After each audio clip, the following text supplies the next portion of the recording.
Boy.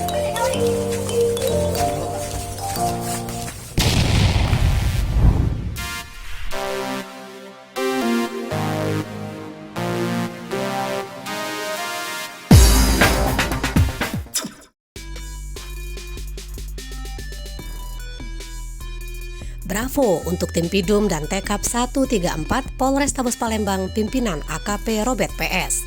Kasus penyiraman air keras seorang security Universitas Islam Negeri UIN Palembang di Jalan Padat Karya, Lorong Mangga, Kelurahan Talang Jambi, Kecamatan Sukarami pada Minggu 25 April yang lalu sekitar pukul 23:30 waktu Indonesia Barat berhasil diungkap.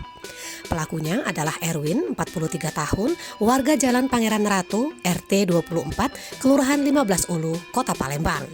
Erwin yang merupakan residivis dan pernah ditahan di Nusa Kambangan ini ditangkap di rumahnya pada Jumat malam 30 April 2021. Dalam penangkapan tersebut, polisi terpaksa menghadiahi timah panas di kaki Erwin karena mencoba kabur.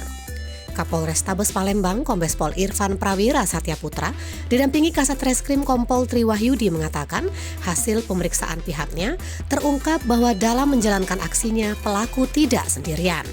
Menurut Tri, pelaku bersama 2 pelaku lain yang saat ini masih dalam pengejaran. Cukup mengejutkan, ternyata pelaku mengaku mendapat upah 10 juta rupiah untuk mengeksekusi korban dan anaknya. Untuk diketahui, korban disiram air keras di depan rumahnya.